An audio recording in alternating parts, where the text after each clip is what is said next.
दर्शकों, आज हम मौजूद हैं दिल्ली के एक ऐसे गांव में जहां पर सुविधाओं के अभाव के कारण लोग जागरूक नहीं हो पाते हैं।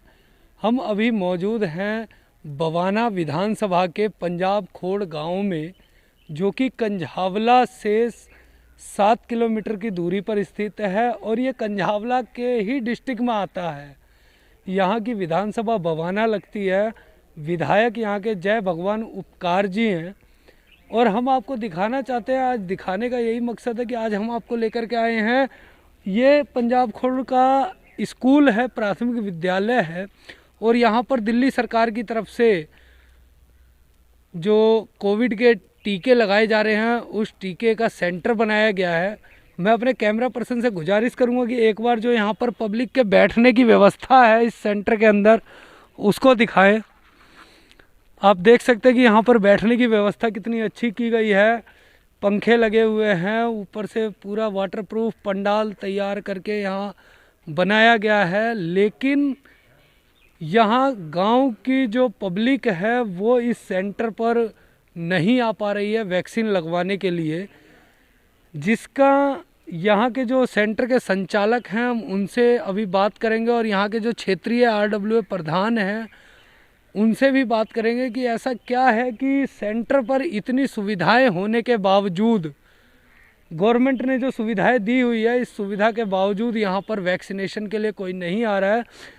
जहाँ एक और पंडाल लगा हुआ है वहीं दूसरी ओर मैं अपने कैमरा पर्सन से कहूँगा कि एक बार जूम करके दिखाएं कि किस प्रकार से जिला कार्यालय की तरफ से बड़े बड़े होर्डिंग लगाए गए हैं, जिसमें लोगों को समझाने के लिए, यहाँ पर पिक्चर्स के जरिए लोगों को समझाने के लिए दर्शाया गया है और लोगों को वैक्सीनेशन कराने के लिए यहाँ बाकायदा समझाया भी जाता है। और मैं आपको अभी अपने कैमरा पर्सन के माध्यम से दिखाऊंगा कि यहाँ जो कमरे हैं स्कूल के उनमें किस कमरे में क्या सुविधाएं दी गई है।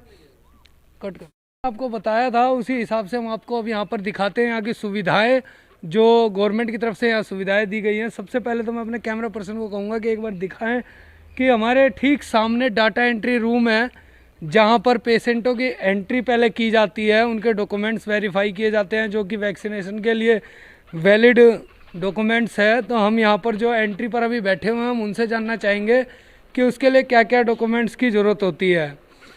सर, सबसे पहले तो आप हमें ये बताएं कि यहाँ पर जो डॉक्यूमेंट्स आप चेक करते हैं पेशेंट के जो वैक्सीन लगवाने आते हैं उनके लिए, वो डॉक्यूमेंट्स क्या चीज़ आप लेते हैं?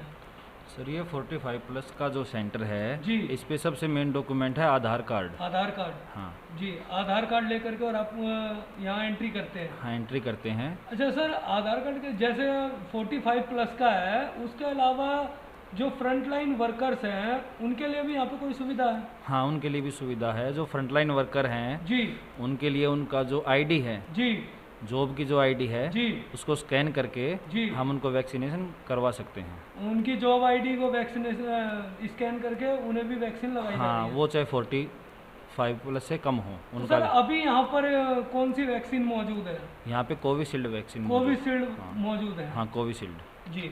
तो दर्शकों, देखा आपने कि यहाँ पर 45+ का सेंटर है ये, लेकिन जो फ्रंट लाइन वर्कर्स हैं, जैसा कि हमारे देश की गवर्नमेंट हमेशा से कहती आई है, चाहे वो केंद्र सरकार हो या राज्य सरकार हो, कि जितने फ्रंट लाइन वर्कर्स हैं जो आगे बढ़ कर के काम कर रहे हैं, समाज सेवी हो या मीडिया पर्सन हो या XYZ फ्रंट लाइन में जिन जिन को कैटेगरी में रखा गया है, वो सभी किसी भी जगह जा कर के वहाँ पर वैक्सीन लगवा सकते हैं। और अब यहाँ से हम आगे आपको लेकर के चलते हैं जो इसका सेकंड स्टेप है, जहाँ पर वैक्सीन लगाई जाती है। उससे ठीक पहले मैं आपको दिखाना चाहूँगा कि यहाँ पर पैक वाटर रखा हुआ है, पानी रखा हुआ है, जो कि यहाँ के लोगों की सुविधा के लिए यहाँ रखा गया है। जब यहाँ पर लोग आते हैं वैक्सीन लगवाने के लिए, उनको पीने के लिए दिया जाता है या उनकी सुविधा के लिए उन्हें मुहैया कराया जाता है। इसी कड़ी में हमारे ठीक दूसरी ओर जहाँ वैक्सीनेशन सेंटर बनाया गया है जिसमें वैक्सीन लगाई जाती है, हम आपको अभी उस रूम में लेकर के चल रहे हैं। हमारे कैमरा पर्सन आपको दिखा रहे हैं कि किस प्रकार से उस रूम के अंदर वैक्सीन लगाई जाती है।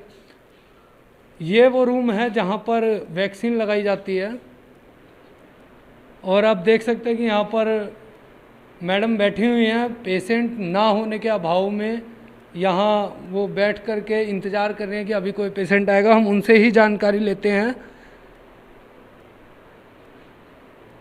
मैम, आज यहाँ कितने पेशेंट अभी तक रजिस्टर्ड हो चुके हैं आज की डेट में? 16 पेशेंटों को वैक्सीन लग चुकी है। हाँ जी। डेली का कितने का टारगेट होता है मैम यहाँ पर वैक्सीन लगाने का? सर टारगेट होता है 150 का। 150 का टारगेट है? हाँ जी सर, 150 से 200। कितने तक लोग यहाँ पर आ जाते हैं? सर 20 लोग अभी आ रहे हैं। हाँ जी। मैम, ऐसा क्या है कि यहाँ पर इतने कम लोग आ रहे हैं? सर जागरूकता नहीं है यहाँ पे। जागरूकता नहीं है। सर यहाँ के जो लोग हैं वो डरे हुए हैं जी। कि कभी हमें लग जाए और इंजेक्शन लगने के बाद कभी साइड इफेक्ट से कि हमें कभी कुछ हो जाए। जी। तो यहाँ पे लोग है ना जागरूकता नहीं है, इसलिए लोग डरे हुए हैं, वो निकल नहीं रहे घर से। अच्छा मैम, मैं आपके माध्यम से अपने दर्शकों को बताना चाहूँ, एक बार आप हमारे दर्शकों को बताएं कि जिस प्रकार से लोग इतने डरे हुए हैं इस वैक्सीन को लगवाने के बाद साइड इफेक्ट जो बताया जा रहा है, लोगों की तरफ से भ्रम फैलाया जा रहा है, क्या वो हकीकत में वैसा है या उससे बिल्कुल विपरीत है? नहीं, इतना ज्यादा नहीं है। हाँ, जी। इंजेक्शन लगने के बाद ये होता है फीवर, बॉडी पेन, हेडेक, ये नॉर्मल है, लेकिन इससे ज्यादा कुछ प्रॉब्लम नहीं आ रही। इससे ज्यादा कुछ भी नहीं आ रही है। ये सिर्फ डराया जा रहा भ्रम है कि ऐसा हो जाएगा वैसा हो जाएगा, लेकिन ऐसा कुछ भी नहीं है। अच्छा मैम, वैक्सीन लगवाने के बाद में जो आप बता रहे कि फीवर नॉर्मल फीवर है, हाँ जी, वो नॉर्मल फीवर किस आदमी में सिम्टम है कि उनको आने के चांसेस हैं? जो तो वीक है, जिसकी इम्यूनिटी पावर वीक है, उसे हो जाता है। वैसे जो नॉर्मल से उन्हें कुछ नहीं होता। तो मैम, जैसे मान लीजिए किसी को अगर इंजेक्शन लगवाने के बाद में उसे अगर फीवर होता है तो उसको ऐसे में क्या करना चाहिए? उसके लिए हम यहाँ पे जब इंजेक्शन लगाते हैं तो हम उन्हें यहाँ से पैरासीटामोल की गोलियां देते हैं कि जब भी उन्हें फीवर आए तो वो पैरासीटामोल की टैबलेट्स ले लें। टैबलेट ले सकते हैं? हाँ जी। जी। तो दर्शकों, देखा कि अभी मैडम ने बताया जिस प्रकार से लोगों के बीच में जागरूकता ना होने की वजह से यहाँ सेंटर बिल्कुल खाली है, और उसी के साथ साथ जो लोगों के बीच में भ्रम फैलाया जा रहा है कि वैक्सीन लगवाने के बाद में लोगों की मृत्यु तक हो जा रही है, ये सरासर गलत है। और वैक्सीन लगवाने के बाद में जिनकी इम्यूनिटी पावर कम है उनके अंदर हल्का फीवर या सिर में दर्द जैसी परेशानी हो सकती है उनके साथ में, जिसके लिए यहाँ पर पहले से ही डॉक्टर्स की टीम अपनी तरफ से पूरी सुविधा दे रही है। उन्हें पैरासीटामोल की दवाई भी साथ में दे रही है कि यदि उन्हें वैक्सीन लगवाने के बाद में अगर फीवर आता भी है तो वो उस दवाई को लेकर के रेस्ट करें, उसके बाद में सब कुछ बिल्कुल नॉर्मल की तरह हो जाएगा। नॉर्मल ज़िंदगी जैसे वो अभी जी रहे हैं वैसे ही उस समय भी जिएंगे। यह ऑब्जर्वेशन रूम है, और ऑब्जर्वेशन रूम में हम आपको दिखाना चाहते हैं कि क्या क्या सुविधाएं दी गई हैं।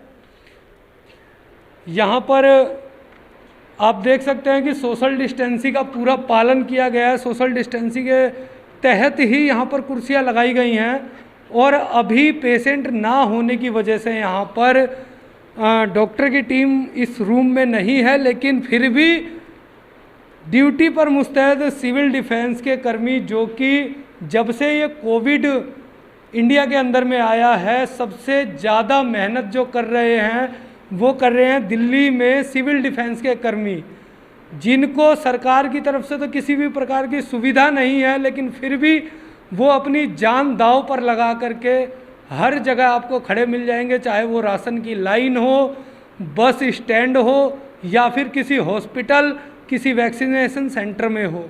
यहाँ पर भी हम आपको दिखा दें कि अभी हमारे साथ में 3 सिविल डिफेंस के कर्मी मौजूद हैं, जिसमें 2 जेंट्स 1 लेडी है।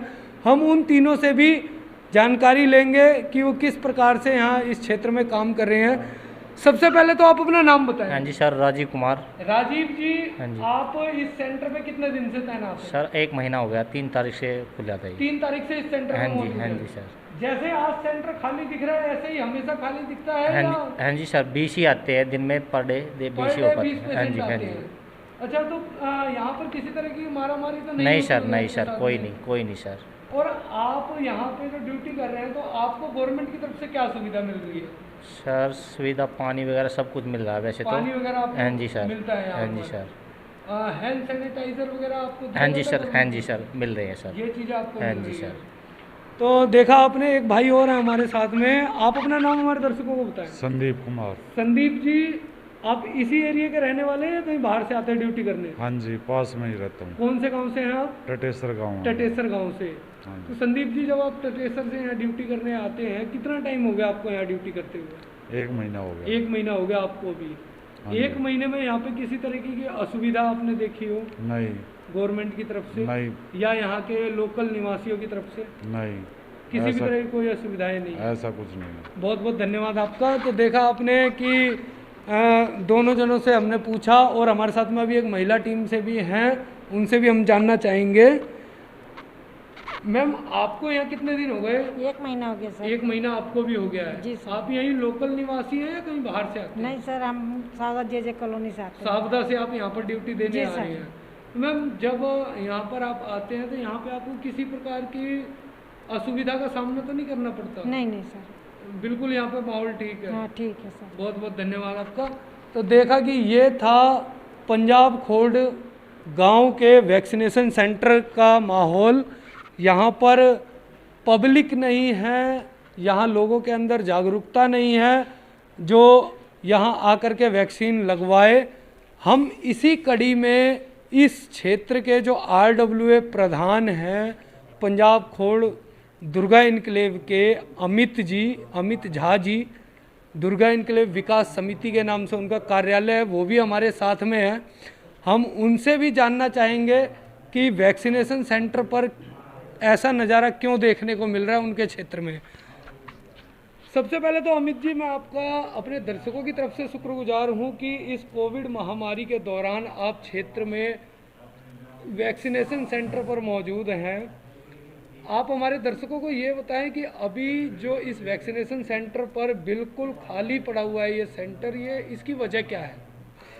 नमस्कार चंदन जी, न्यूज़ एक्सप्रेस को तहत दिल से धन्यवाद जो हमारे सेंटर पे आए हैं जी। और इस चीज़ को दिखा रहे हैं और दिखाएंगे सभी को, और आपका इसमें बहुत ज़्यादा योगदान होगा क्योंकि यहाँ पे जागरूकता की कमी है लोगों की जी। लोग यहाँ पे जागरूक कम हैं, उनमें वहम ज़्यादा है। व्हाट्सएप फेसबुक से उनके पास में इतने सारे मैसेज आए हुए हैं कि वो सोचते हैं कि कहीं कुछ हो ना जाए, बुखार ना लग जाए, कहीं मैं एक्सपायर ना हो जाऊं, तो ज़िंदगी मौत का सवाल है, तो उनको ज़्यादा डर रहता है।